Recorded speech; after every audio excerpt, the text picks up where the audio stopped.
Bismillahirrahmanirrahim. Assalamualaikum warahmatullahi wabarakatuh.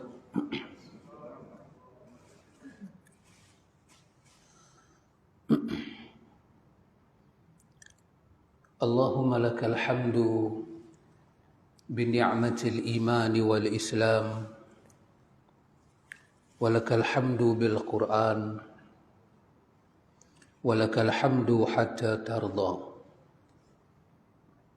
Allahumma ati nafsi taqwaha wa zakkiha, anta khairu man zakkaha, anta waliyuha wa maulaha. Amin, Allahumma amin, amma ba'du. Ikhwatul iman, ikhwatu fid din, a'azakumullah wa uhibbukum fillah.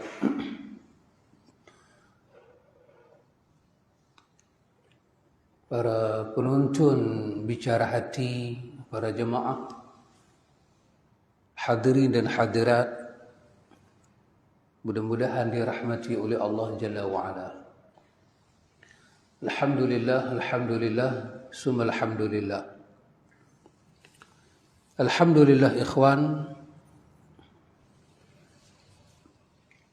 Allah Jalla wa'ala selalu memberi kepada kita tabsyir. Tabsyir bermakna berita-berita yang menggembirakan, khabar-khabar yang buat kita jadi seronok hati, tenang fikiran, rasa bebanan hidup itu berkurangan. Pada ayat daripada surah Al-Baqarah, Allah Subhanahu wa ta'ala sebutkan kepada kita suatu perkara yang sangat besar. Dan perkara ini datang dalam bentuk tabsyir, menggembirakan ruh kita, fikiran kita, emosi kita, termasuk ilusi kita. Allah Jalla wa'ala menggunakan ayat Ya ayyuhalladzina amanu kutiba alaikumus siyamu kama kutiba alal ladzina min qablikum la'allakum tattaqun. Ayyaman ma'dudat, faman kana minkum maridan aw ala safar fa'iddatun min ayyamin ukhra. Wa 'alal ladzina yutiqunahu fidyatun ta'amu miskin, faman tatawwa'a khairan fahuwa khairul lahu wa an tasumu khairul lakum in kuntum ta'lamun. Ayat ini ikhwan, kalau kita lihat dalam tafsir para ulama kita, mereka menyebut ayat ini dengan istilah-istilah yang kita ni rasanya memerlukan suatu mujahadah yang tinggi, masa yang lama, cuba nak faham istilah-istilah yang dipakai oleh mereka untuk menggambarkan betapa ayat ini berkaitan dengan kegembiraan roh dan fikiran seorang mukmin. Bila ayat ni turun, dia punya view dia adalah kegembiraan, happy, seronok, bahagia. Yang kalau kita baca secara literal ayat, kita lihat terjemahan dia, kita kata bahagia di mana? Perintah ni perintah suruh puasa. Tapi bila kita lihat kepada yang disusun, yang dihurai oleh para ulama kita kata subhanallah, ayat ini dia mengatur pola kehidupan, dia mengatur manhaj hidup. Ayat ini dia mengatur apa? Manhaj hidup. Dia atur kepada kita macam mana kita nak susun hidup. Hidup ni bermula di mana, kemudian dia berjalan. Dia nak berjalan dari mana dan penyudah dia di mana. Sebagai contohnya, saya mengambil tafsir daripada tafsir Abdurrahman As-Sa'di. kita yang suka melihat kepada terjemahan Quran, tafsir Abdul Rahman Sa'di ni tafsir yang agak tashil, dia mudah. Macam kita baca Profesor Hamka, Abdul Rahman Sa'di, Allah bagi kelebihan pada dia dalam dia mengumpulkan kalimat-kalimat untuk bagi nampak satu ayat itu. Sangat menarik. Tafsir Abdul Rahman As-Sa'di, guru kepada Syekh Utsaimin. Orang besar dia. Menarik tafsir dia. Kalau kita lihat dalam Tabari atau kita lihat dalam Ibnu Katsir, kita akan rasa panjang nak faham pada ayat tu. Tapi kalau kita lihat kepada Abdul Rahman As-Sa'di rahimahullahu ta'ala, kita rasa dia bawa ayat itu dalam bentuk mudah, konten yang senang. Apakah perkara-perkara yang Allah Ta'ala nak sampaikan pada kita. Dan kita disuruh berlapang dada, buka fikiran kita, emosi kita untuk menyelam. Kerana kaedah ayat Quran ini, ikhwan, Allah sendiri menggunakan perkataan afala yatadabbarunal Quran. Apakah kamu tidak memberi sedikit masa, peluang dan ruang untuk tadabbur, untuk merenung, berfikir, bagi peluang kepada diri, fikiran kita untuk mengenal ayat itu, untuk masuk dalam bahasanya, peradabannya, uslubnya, kaedah-kaedah yang dipakai dalam ayat itu, untuk kita dapat satu kepahaman yang sangat menarik. Afala yatadabbarunal Quran. Kenapa kamu tidak tadabbur dengan Al-Quran? Am ala qulubin aqfaluha. Kalau tidak ada masa untuk tadabbur Al-Quran, Allah kata, bukan masalah kamu tidak ada masa, bukan masalah kamu tidak ada kemampuan, tapi masalahnya ialah hati kamu sudah dikunci, hati kamu sudah ditutup. Sebab Al-Quran itu daripada awal kita tahu pada menyatakan itu adalah kalam Allah. Ikhwan, dalam ayat ini Allah Subhanahu wa taala menyebut, ya ayyuhallazina amanu kutiba alaikumus siyamu. Wahai orang-orang yang beriman, difardu kepada kamu puasa. Kutiba alaikumus siyam. Kutiba bermakna furida. Difardukan kepada kamu, ditulis kepada kamu, diletak hukum wajib kepada kamu berpuasa, as-siyam, kamu kena berpuasa. Kama kutiba 'alal ladina min qablikum, seperti telah pun difardukan ke atas orang-orang sebelum daripada kamu, la'allakum tattaqun, mudah-mudahan kamu menjadi orang yang bertakwa. Kata Syekh, yukhbirullahu ta'ala mannallahu bihi ala ibadihi bi'annahu fardun alaihimus siyam kama faradahu ala al-umam as-sabiqah li'annahu min asy-syara'i' wal awamir allati hiya maslahatu lil khalqi fi kulli zamanin. Ini perkataan yang sangat dahsyat, menarik. Kata Syekh, dia kata Allah Subhanahu wa taala menganugerahkan kepada hamba-Nya, difardukan kepada mereka berpuasa seperti mana difardukan kepada umam as-sabiqah, kepada umat sebelum daripada kita.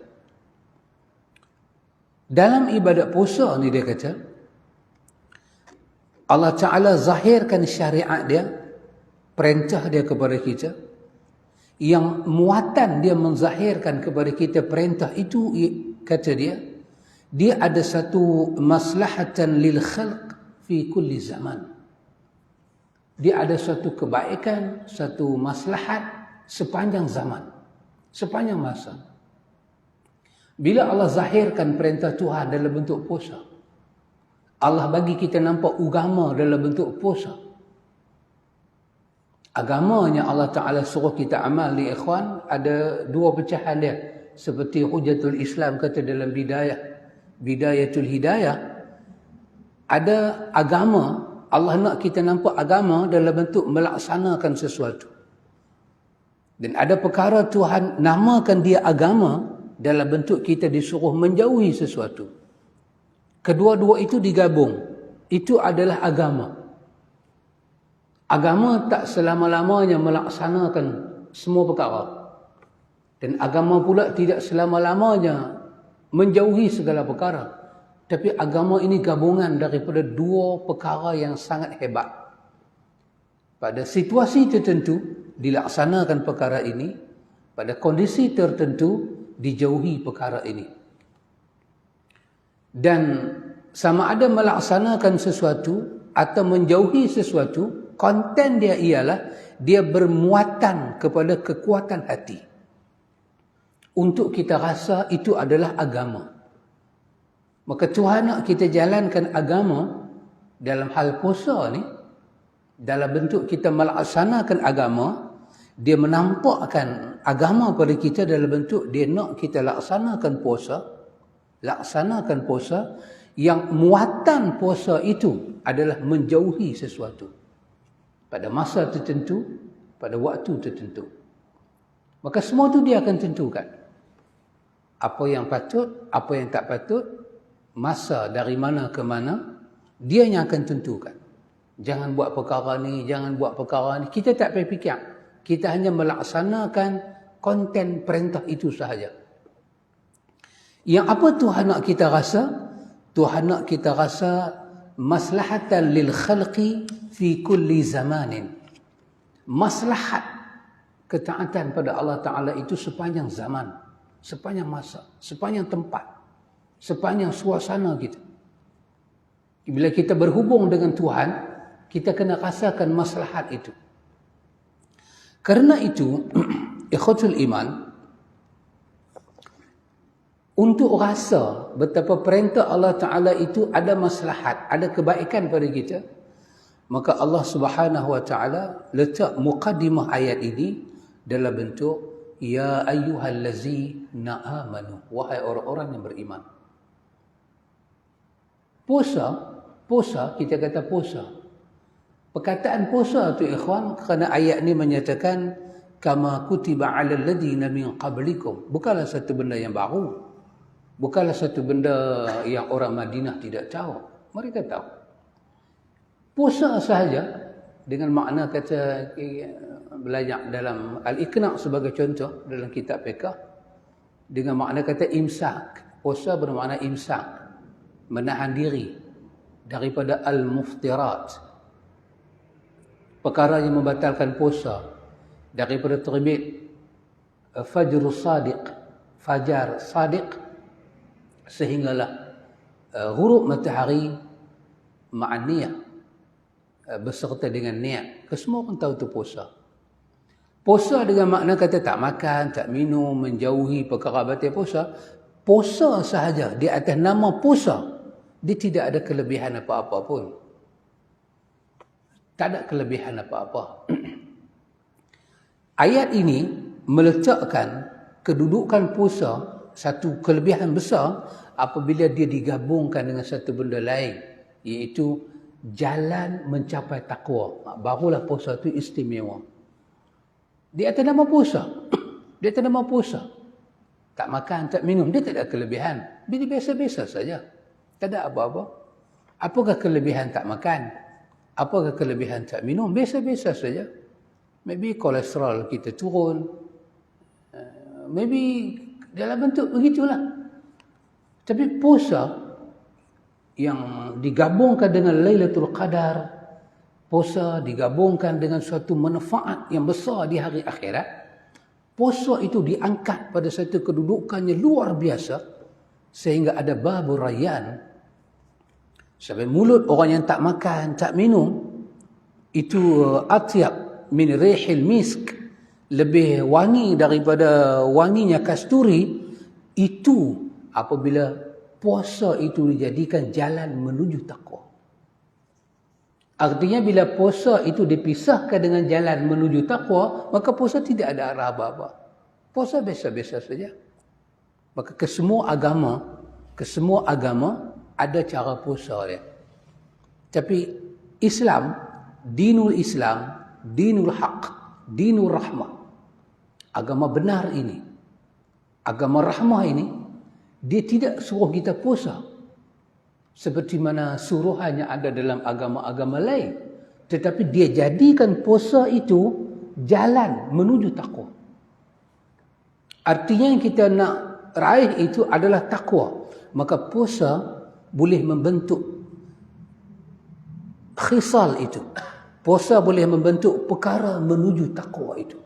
Kerana mulianya orang yang bertakwa, maka jalan menuju takwa juga mulia.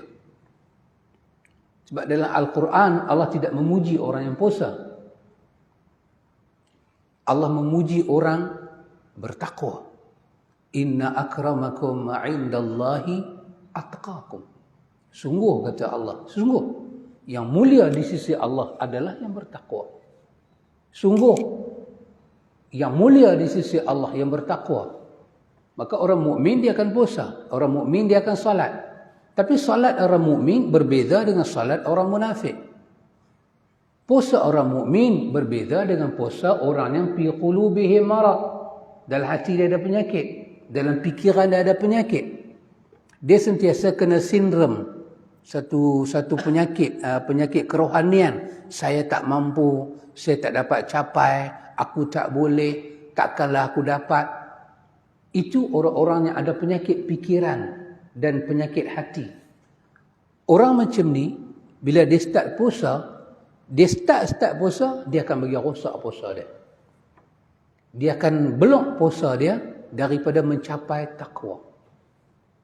Mukmin bila dia puasa, apa ada dalam hati dia? Tarju sawab Allah. Dia start puasa, dia mengharapkan kurnia Tuhan. Dia terus berhubung dengan Tuhan. Pasal itu beza puasa yang disebut dalam ayat ini, ikhwan, dengan puasa yang kita duk dengar selalu, agama itu ada puasa, agama ni ada puasa. Agama dinul haq ini, dinul rahmah ini, dia gabungkan puasa itu adalah jalan menuju takwa. Maka diangkat. Kerana itu selalu disebut pada kita kan, bila kita puasa, mata kena puasa, roh kita kena puasa, fikiran kita kena puasa. Untuk apa itu? Untuk apa itu? Dikatakan mulut hang kena puasa, hati kena puasa, mata kena puasa. Untuk apa? Ya, supaya takwa itu, puasa itu boleh membawa dekat dengan takwa. Besi berani, magnet tu besi berani. Bila kita ada sesuatu yang boleh menangkap dia. Bila kita ada puasa, kita ada niat takarub diri pada Allah, dekat diri pada Allah, nak menuju Allah, maka takwa itu akan tangkap dia jadi hampir. Maka dengan itu, puasa itu mempunyai kelebihan yang cukup tinggi. Kerana itu dia ada maslahat fi kulli zaman. Dia ada maslahat sepanjang masa. Sepanjang masa. Kata Syekh, satu daripada perkara besar yang ada dalam puasa ni, yang kita akan lalui puasa ni ialah kerana Allah memulakan puasa itu dengan tingkah laku iman. Tingkah laku iman. Maka sifat orang beriman ini, ikhwan, yang Allah sebut dalam Quran, وَسَارِعُوا إِلَى مَغْفِرَةٍ مِّن رَبِّكُمْ وَجَنَّةٍ عَرْضُهَا السَّمَاوَاتُ وَالْأَرْضُ أُعِدَّتْ لِلْمُتَّقِينَ. Sifat orang beriman ini sifat dia, sifat bergegas kepada maghfirah Tuhan. Tapi ada masa orang beriman dalam hidup dia kerana faktor masa, kesihatan, ada perkara-perkara yang memang mempunyai kelebihan yang besar, dia akan tercicir. Dia akan terlepas. Macam kita dah berumur, kita dah tua.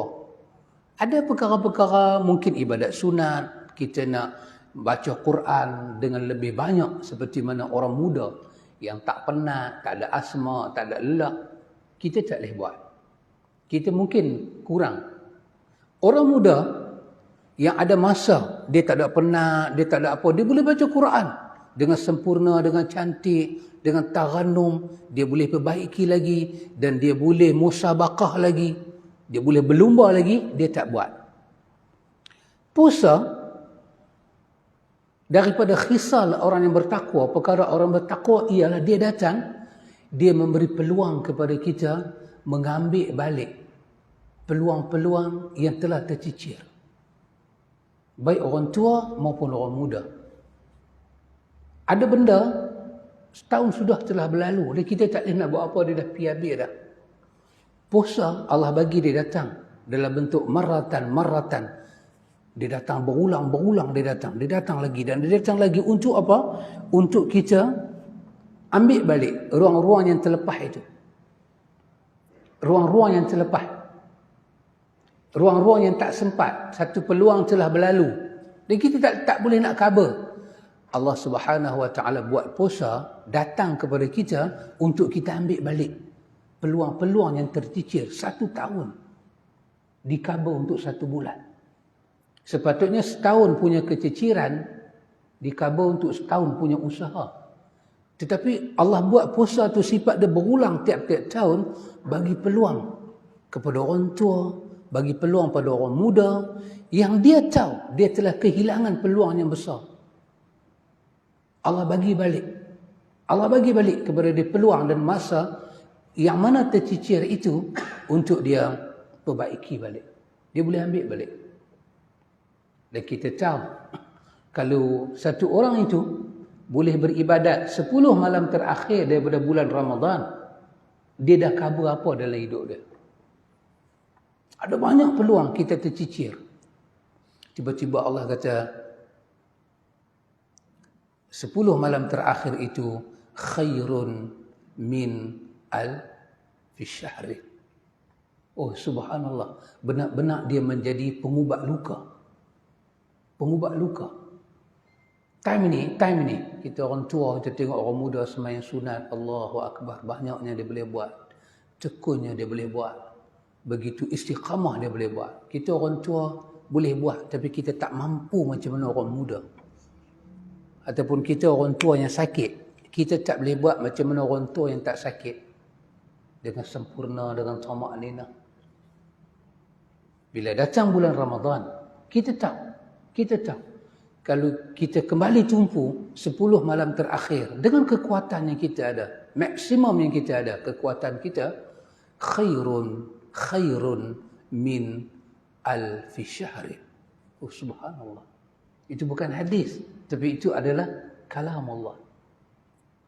Lebih baik kita telah pun cover balik kekurangan kita 1000 bulan. Bukan setahun, 1000 bulan. Subhanallah ikhwan. Yang ini daripada permulaan ayat, Syekh bagi tahu pada kita, dia kena dilihat dengan satu penglihatan yang luar biasa.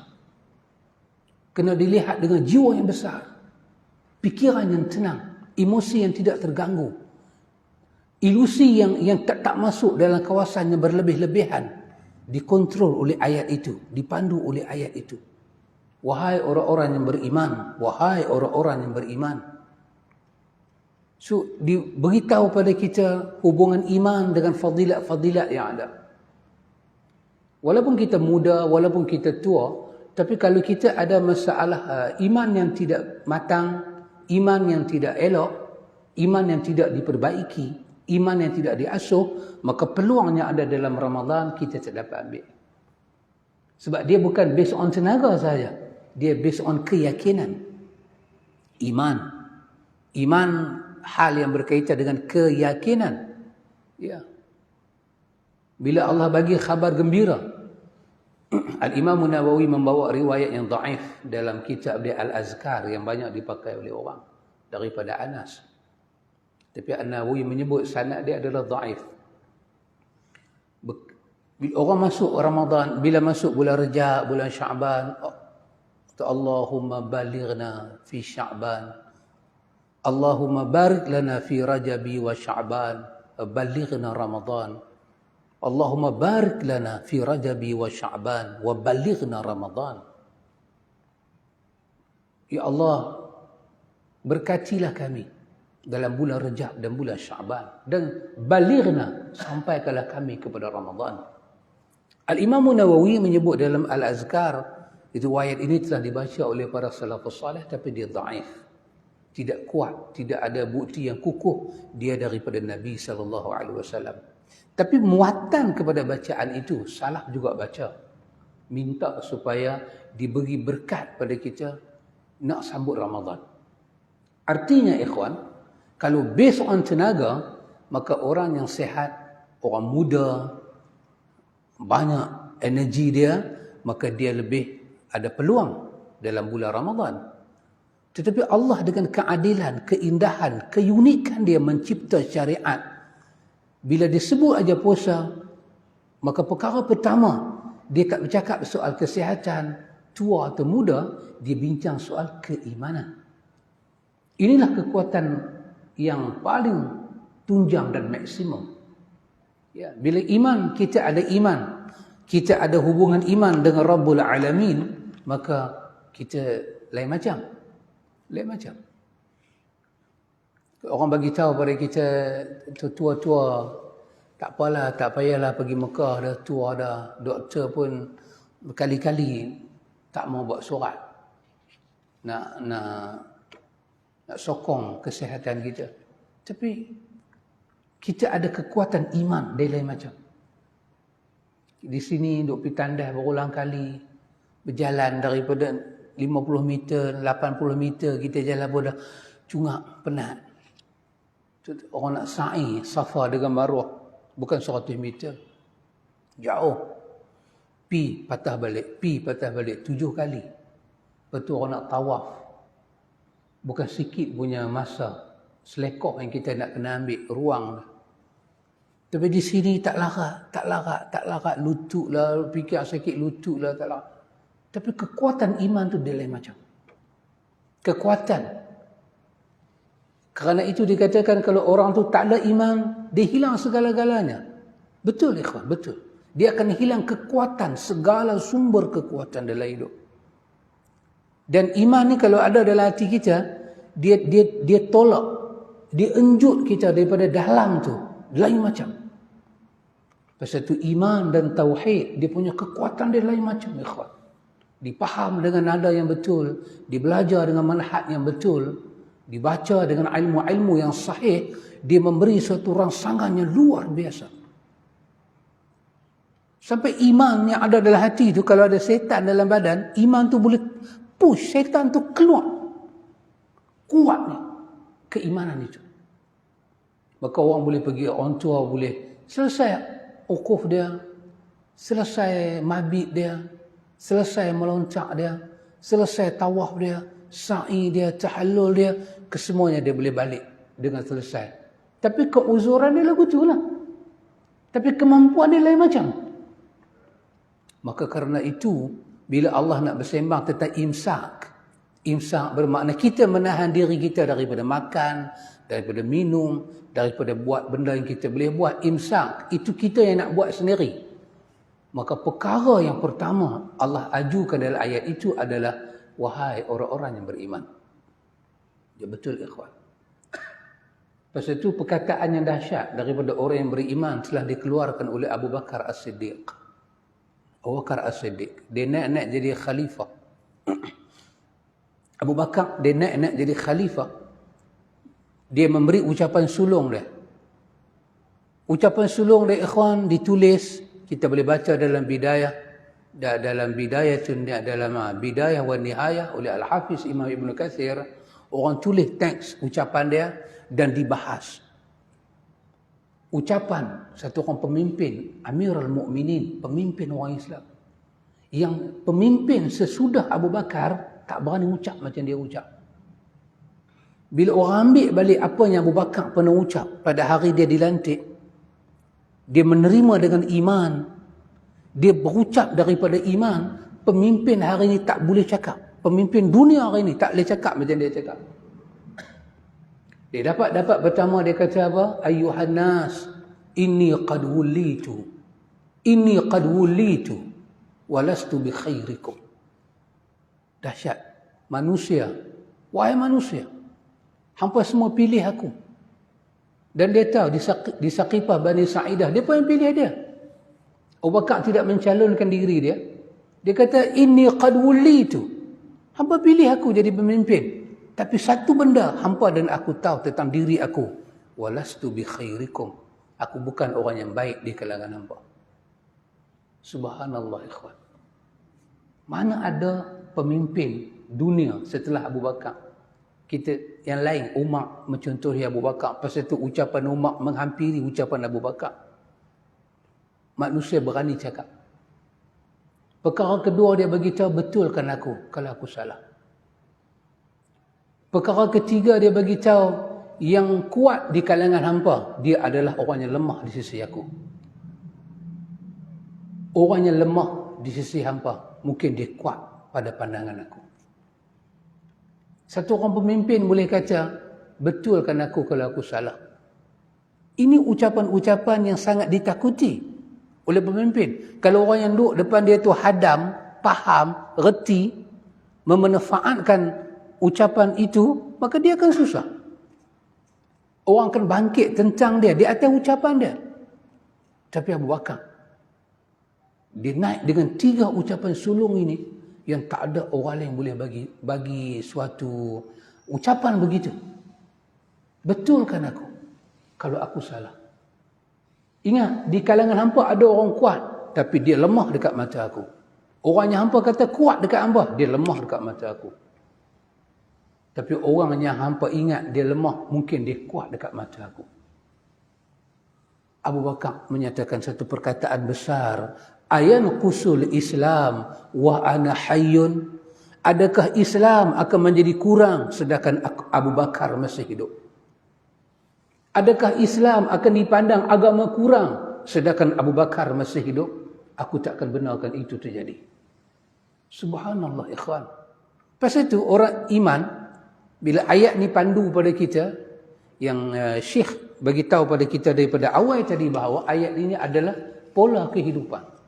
Di mana dia start pandu kita? Pada iman. Bicara kita bicara iman. Kekuatan kita kekuatan iman. Pasal itu orang berimanlah sekali. Bersaudaralah orang beriman itu kerana iman. Kita berbeza bangsa, berbeza cara adat. Tapi bersaudara kita, bersatu kita pada apa? Pada iman. Benda lain kita boleh berbeza, tapi pada iman tak akan ada perbezaan. Kita duduk di Malaysia, kita duduk tengok adik-beradik kita di India duduk kenapa sekarang ni. Mereka tak ada kena mengena dengan kita. Negeri pun negeri mereka. Mereka adalah rakyat asal di sana. Tetapi mereka tak boleh pakai tudung. Tak boleh pergi sekolah kalau pakai tudung. Tak boleh keluar rumah kalau pakai tudung. Ditarik tudung daripada tengah jalan. Dibuat macam-macam. Sedangkan mereka adalah rakyat negeri itu. Kita, bila kita tengok, kita tak boleh duduk diam. Bukan kerana mak menakan kita, sepupu kita. Kita pula uri kita, uri sini. Ditanam di sini. Kita sebelah sini. Kita dalam tanah Melayu. Tapi bila kita duduk, kita tengok kezaliman itu berlaku. Iman kita tak boleh duduk diam. Pakai tudung ini iman. Sembahyang iman.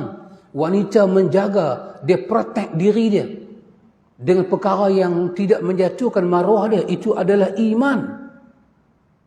Dan mereka tak ke sekolah kerana nak jaga iman. Mereka keluar di rumah, mereka tak mau keluar. Kerana kalau keluar kena buka tudung. Pakai tudung itu dari iman. Mereka memilih iman. Mereka memilih iman. Subhanallah ikhwan. Asuhan iman ni dia lain macam. Manusia sanggup terima derita di badan. Kalaulah yang dia buat itu iman kepada Allah Jalla wa'ala. Pasal itu Abu Bakar kata, ayanqusul Islam wa ana hayyun. Adakah Islam ini akan jadi kurang sedangkan orang yang bernama Abu Bakar masih hidup? Aku takkan benarkan itu terjadi. Kerana hubungan aku dengan Islam, iman. Tak ada benda dalam Islam ni banyak Islam bawa. Berpakaian, makan, minum adalah fitrah. Tapi benda paling besar Islam bawa pada kita adalah iman. Oh, dahsyat. Subhanallah. Lepas itu ayat-ayat turun kepada kita seperti itu ikhwan. Dia bagi tahu pada kita bagaimana penjagaan iman. Subhanallah. Tu orang tanya kepada Imam Al-Auza'i rahimahullahu ta'ala, Imam Salaf, imam yang terkenal, dia lebih senior daripada Imam Al-Syafi'i, Imam Al-Auza'i. Orang tanya kepada Imam Al-Auza'i, iman yang ada dalam diri kita ini, dengan datangnya bulan puasa, dia boleh naik, dia boleh turun. Begitukah? Orang tanya pada Imam Al-Auza'i. Imam Al-Auza'i jawab, dia kata, ya. Iman kita ni kalau kita jaga, terutama dalam bulan puasa, dia boleh naik lebih tinggi daripada puncak bukit, puncak gunung, dia kata. Dan jaga baik-baik. Kalau kita buat tak tahu pada dia, kita tak tunai hak-hak dia, dia boleh turun sampai tidak tersisa dalam hati kita. Dia boleh hilang sampai tak ada langsung. Kosong. Kosong. Tak ada sisa. Bila kita tak jaga, kita tak asuh. Ya ikhwan. Lepas itu kita rasa kuat dalam bulan puasa ni, yang kuat itu apa dah? Iman kita. Iman kita. Ya betul ikhwan. Orang miskin, orang kaya, sama kita.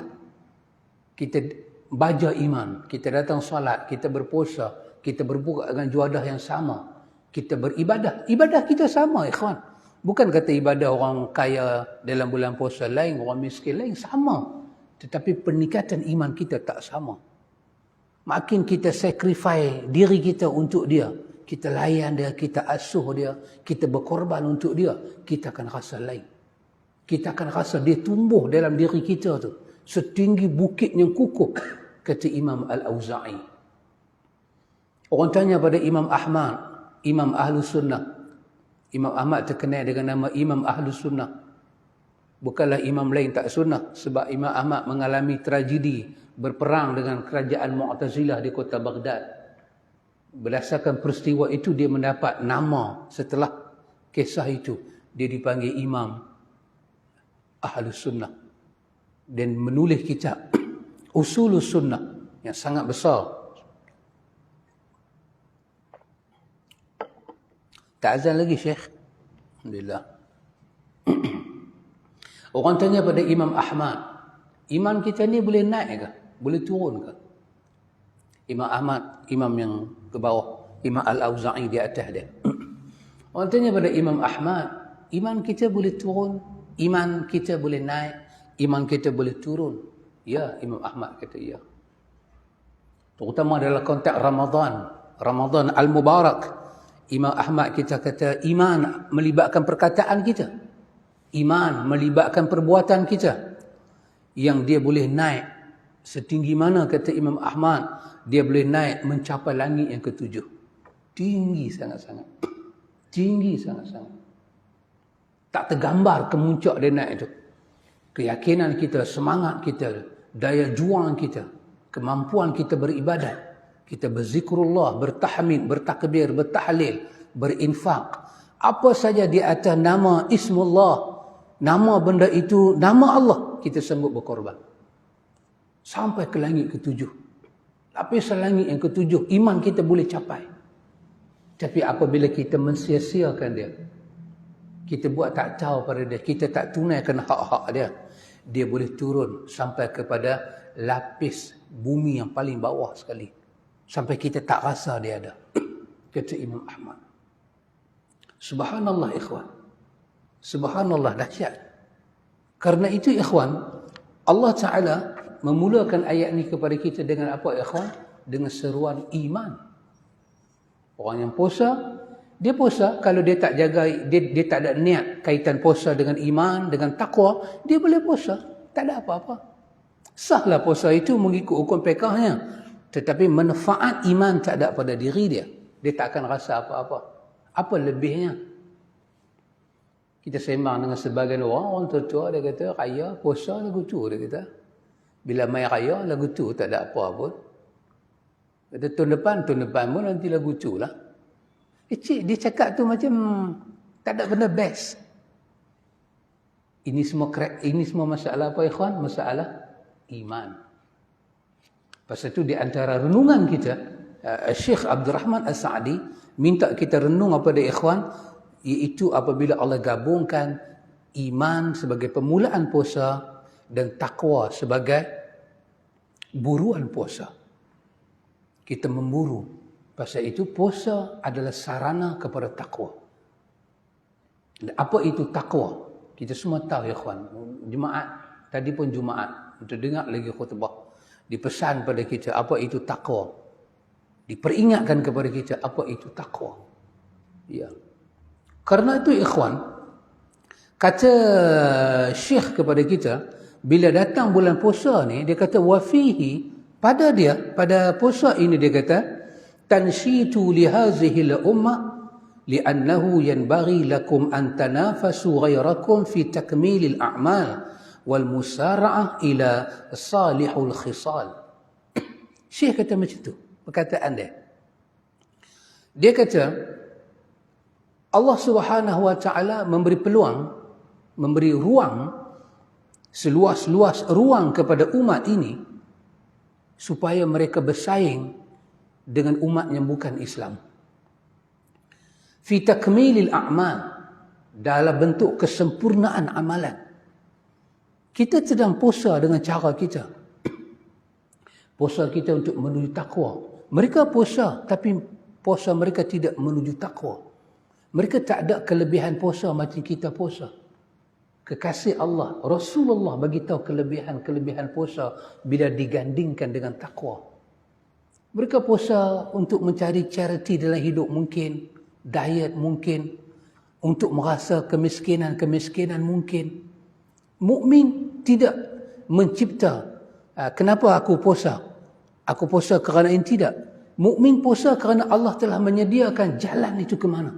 Mukmin ambil yang Tuhan punya. Bila kita berpuasa di atas al-haq, kita kena mampu apa dia?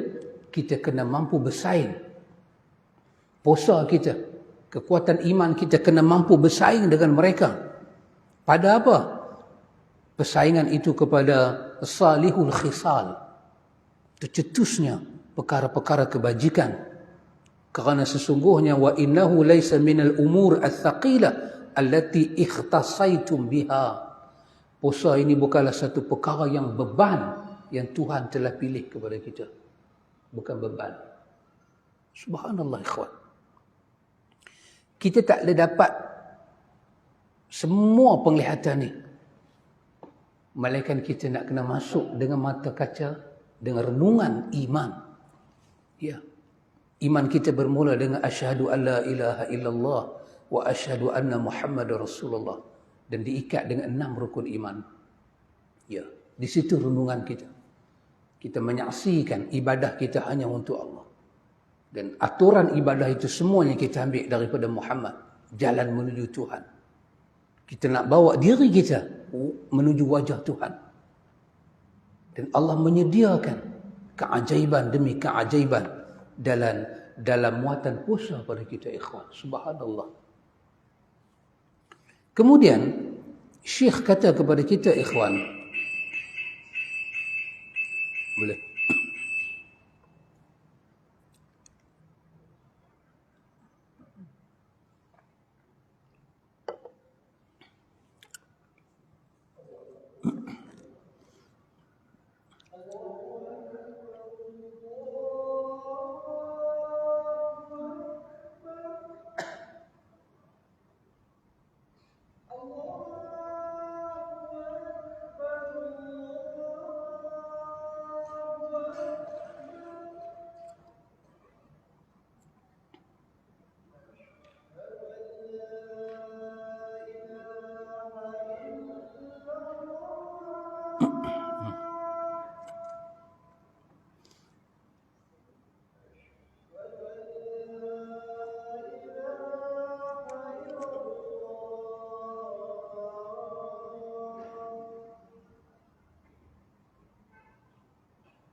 Allah Rabbah Da'wah.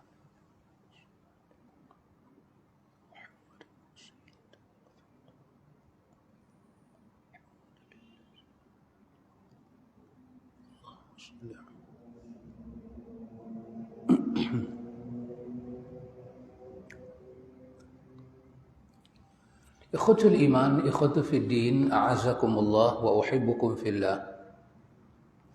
Ikhwan, kata Syekh Abdul Rahman As-Sa'di, dia kata fa inna siyam min akbari asbabi taqwa. Ini sangat menarik. Dia kata sesungguhnya puasa, dia kata sebesar-besar sebab-sebab membawa kita kepada takwa. Puasa itu adalah sebesar-besar sebab membawa kita kepada takwa. Subhanallah. Kerana dilihat kepada makna takwa, melaksanakan perintah, menjauhi larangan, dengan makna puasa dia masuk. Maka puasa dia meniru acuan takwa. Takwa melaksanakan segala perintah Allah dan menjauhi segala larangan. Itu adalah takwa. Maka puasa, bila terbit saja fajar sadiq, kita dah tak boleh makan, tak boleh minum. Kita menjauhkan diri daripada perkara yang membatalkan puasa, sehinggalah terbit ghurubnya, jatuhnya matahari. Takrif puasa itu, dia meniru acuan takwa. Maka kerana itu, ideal antara puasa dan takwa itu dia berjalan seiringan. Kerana puasa meniru acuan takwa. Kenapa acuan takwa itu ada pada imbasan takrif puasa? Kerana puasa itu nak menuju jalan kepada takwa. Maka kerana itu puasa, dia kata fa inna siyam, kerana puasa ni dia kata min akbari asbabil taqwa. Dia adalah sebesar-besar sebab membawa kita kepada takwa, meninggalkan sesuatu, tinggal benda halal, bukan tinggal benda haram. Benda tu halal, tapi dah kita ada niat kerana Allah nak puasa. Niat itulah yang menjadikan kita kuat. Niat itu buat kita kuat untuk tak makan, tak minum. Walaupun orang layak macam mana pun. Ya, dahsyat ikhwan. Kalau orang bukan Islam yang tak pernah puasa macam kita, tak boleh dia. Tak boleh dia. Tambah orang duk layak nasi berani, orang duk layak ayam golek. Tergolek kita ikhwan. Dia orang tergolek. Ayak, orang ambil ayak dah.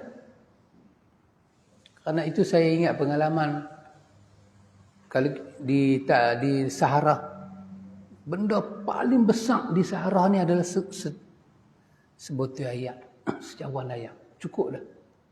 Kalau orang tu boleh buka puasa, duduk Sahara dengan seteguk ayak dan sebiji kurma, dia rasa macam duduk dalam syurga.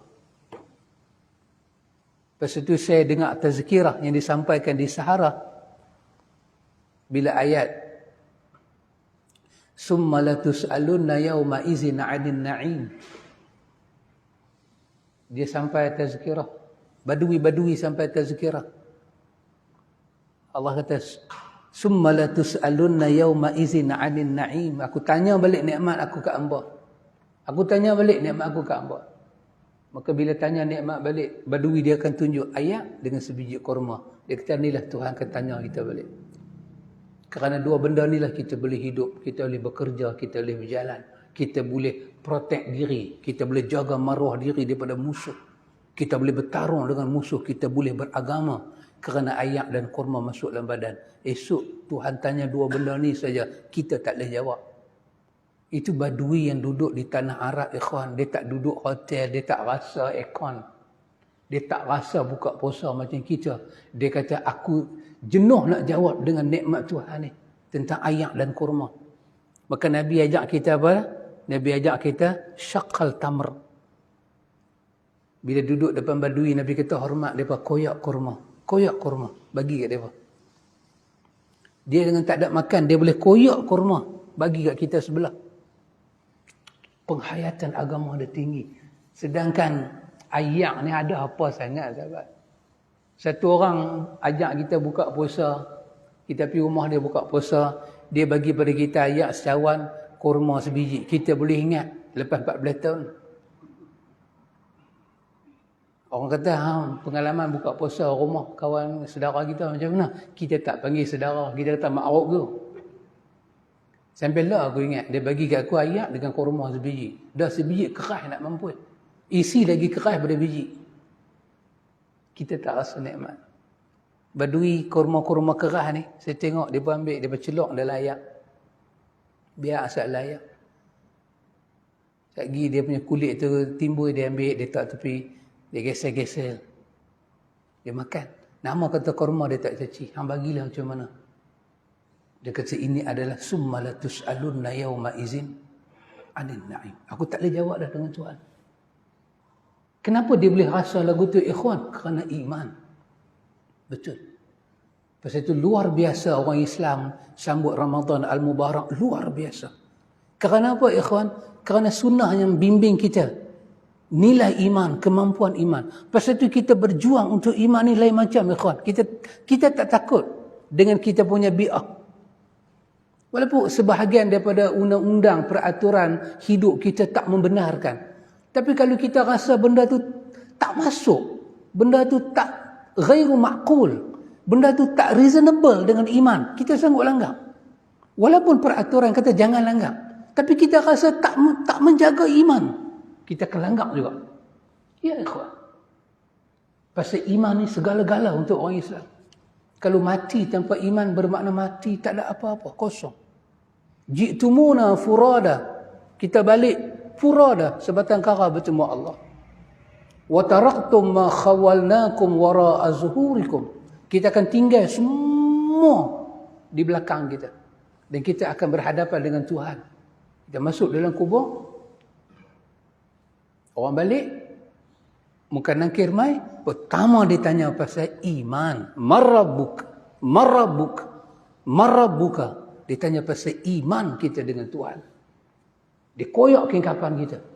Dia koyak sampai dada hati perut kita. Dia nak tengok ada iman ke tak. Subhanallah. Kalau ada iman, Al-Bara' bin Azib kata apa? Roh tu naik ke langit. Malaikat kata, bau apa ni punya wangi? Masa nak buka pintu langit pertama. Bau apa ni wangi? Malaikat sendiri jawab, ini adalah roh orang yang beriman. Bila malaikat koyak kengkapan kita, dia koyak dada kita, menjerit seorang-seorang kita. Tengok-tengok dalam dada tak ada iman. Roh tu naik ke langit. Malaikat kata, ayu jifa. Busuk apa ni? Jifah ni artinya bangkai. Macam binatang mati busuk. Jifah. Hak keluar tu. Bau busuk. Jifah. Jifah apa ini? Bangkai apa ni? Dia kata inilah orang yang mati tak ada iman. Subhanallah. Bertarunglah kita dalam kubur. Bertarunglah. Pasal itu perjuangan kita dalam hidup adalah perjuangan iman. Melihat perintah-perintah Allah di atas wazan iman, mata kaca iman, neraca iman. Maka bila kita selalu beriman, tapi bila mai bulan puasa, dia adalah satu bulan yang khas. Setahun kita telah kehilangan banyak kelebihan-kelebihan, dia datang asuh kita balik. Yang bahasa-bahasa buku dia guna perkataan tajdid. Tajdidul iman. Dia baharu balik iman kita. Dia ajak kita hidupkan balik iman kita. Kata Asy-Syaikh kepada kita, anna saim yadribu nafsahu ala muraqabatullah. Dia kata orang beriman bila dia puasa macam mana ikhwan? Dia puasa dengan dia merasa muraqabah, pengawasan Tuhan dalam diri dia. Ya, Allah awas dia. Dosa, pahala, balasan untuk diri dia, amal-amal perbuatan dia, semua di bawah pengawasan Tuhan. Dia tak berani buat amal-amal yang lebih pun tak, yang kurang pun tak. Dia di atas manhaj dia. Setiap amalan mesti contoh Nabi SAW.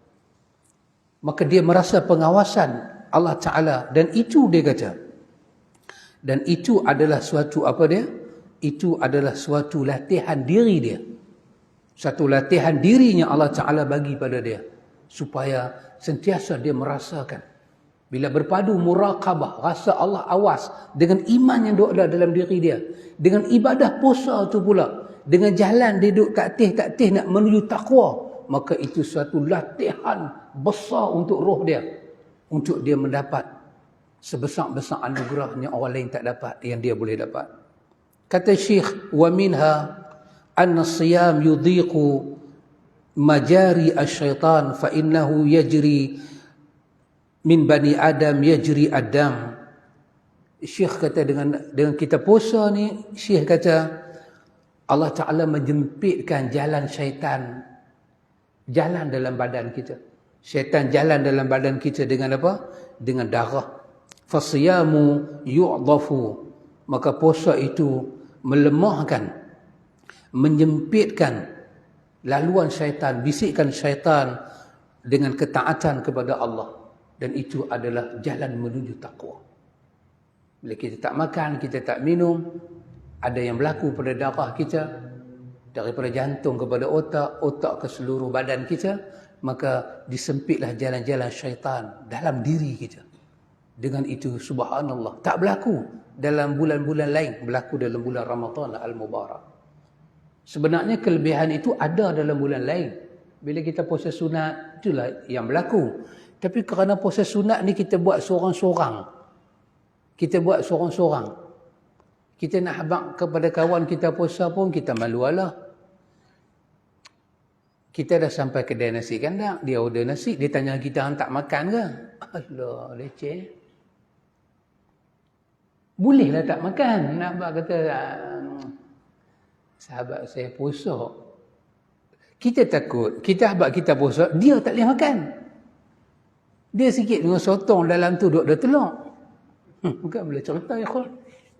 Cerita tengah malam pun rasa. Tak mahu cerita tengah puasa. Dalam sotong tu ada telur.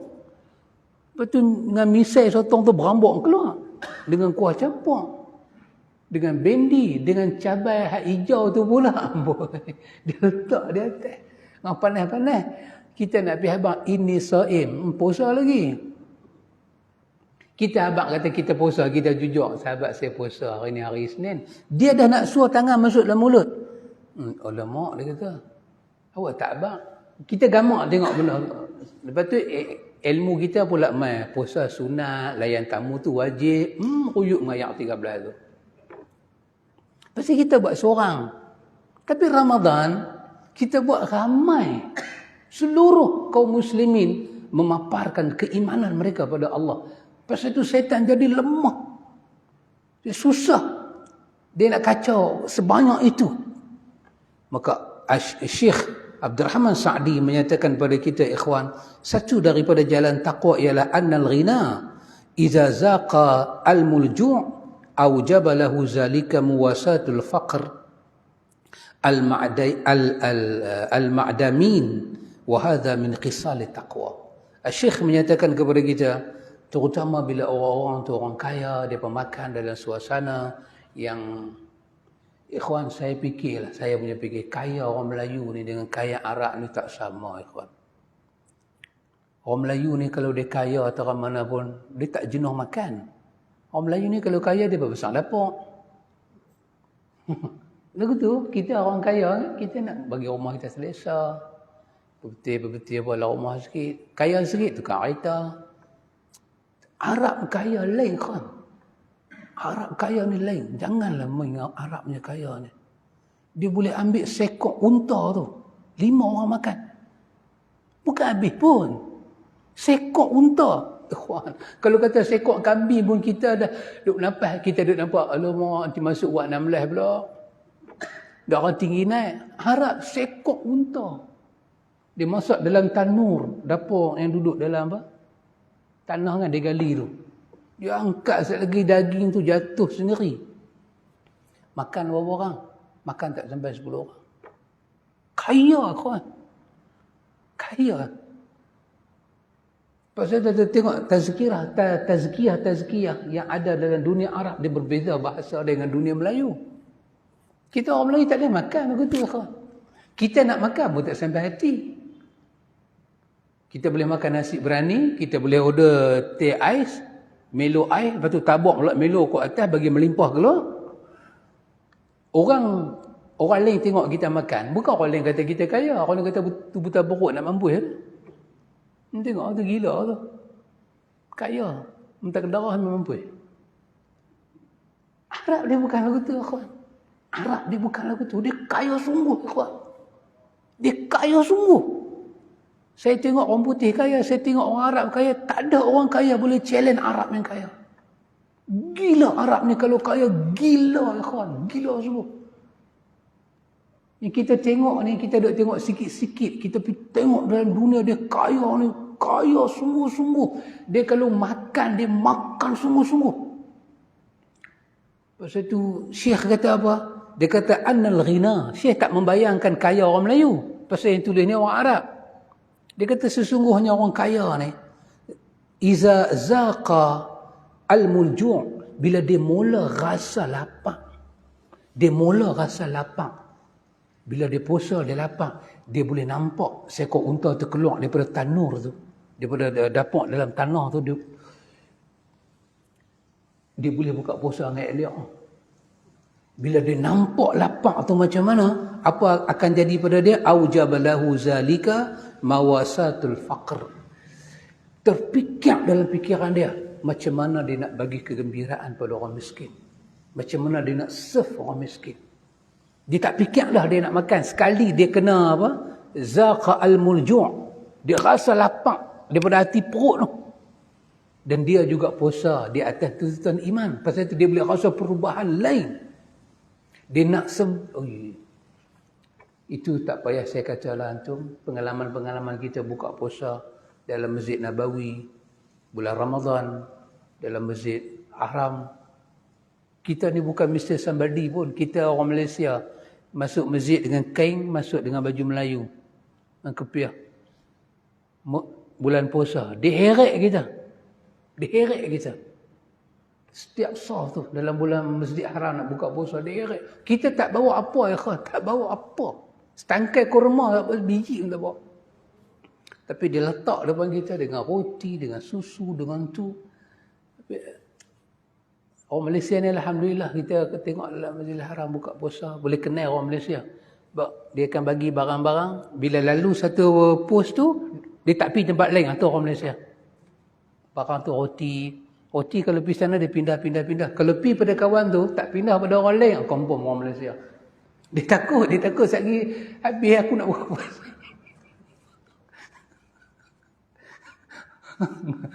Pangai tentuk kong. Tepuk ni. Itu yang best.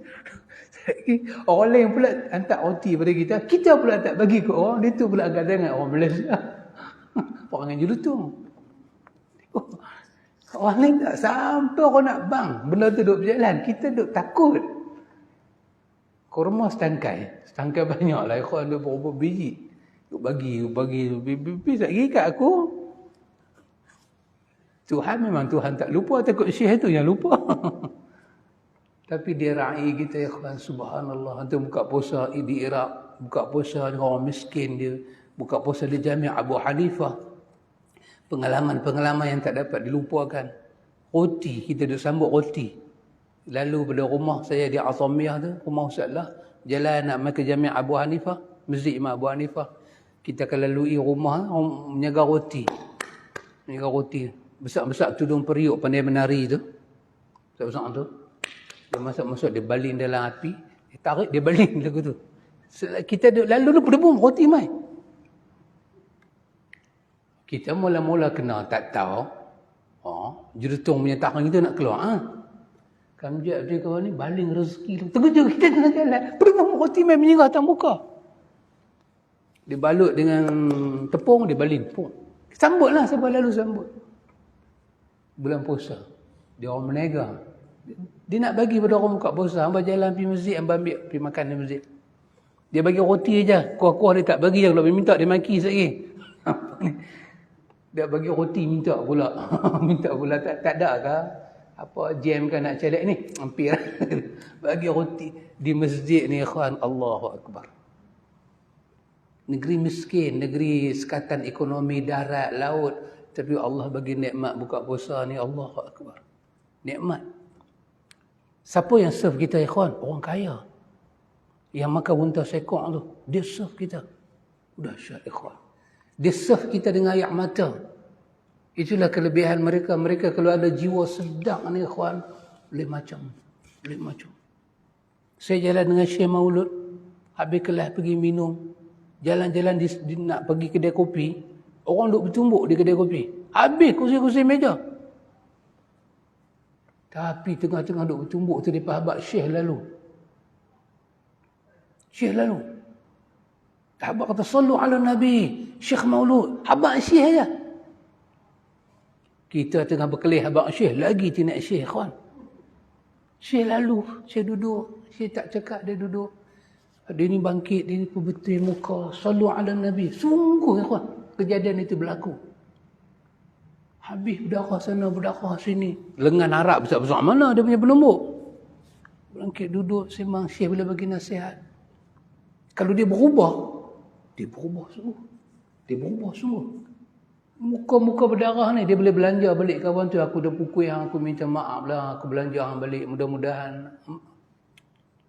Bulan puasa orang kaya, ikhwan, serve kita. Kita pun tak tahu dia kaya. Lepas puasa baru tahu dia kaya. Tengok rumah dia, kaya sungguh kawan ni. Dia serve kita sebulan puasa. Betul, ikhwan, bila dia dapat rasa jalan menuju taqwa ni, puasa tu lain macam. Inilah, ikhwan, Syekh menyatakan pada kita, kerana itu dia kata, bila kita kata pasal puasa, kita kena lihat apakah penyebab iman kita boleh bertambah dalam bulan puasa dan apakah penyebab iman kita boleh berkurang pada bulan puasa. Kena tengok, dia kata. InsyaAllah, ikhwan, panjang umur, kita belum masuk lagi bulan puasa, kita akan bercakap tajuk ni supaya Allah memberi kepada kita kekuatan, Allah memberi kepada kita azimah dalam bulan puasa kemuliaan. InsyaAllah, ikhwan, wa ila liqa, hayakumullah, barakallahu fikum, subhanakallahumma wa bihamdika, asyhadu an la ilaha illa anta, astaghfiruka wa atubu ilaik. Wassallallahu ala nabiyyina Muhammad walhamdulillahi rabbil alamin.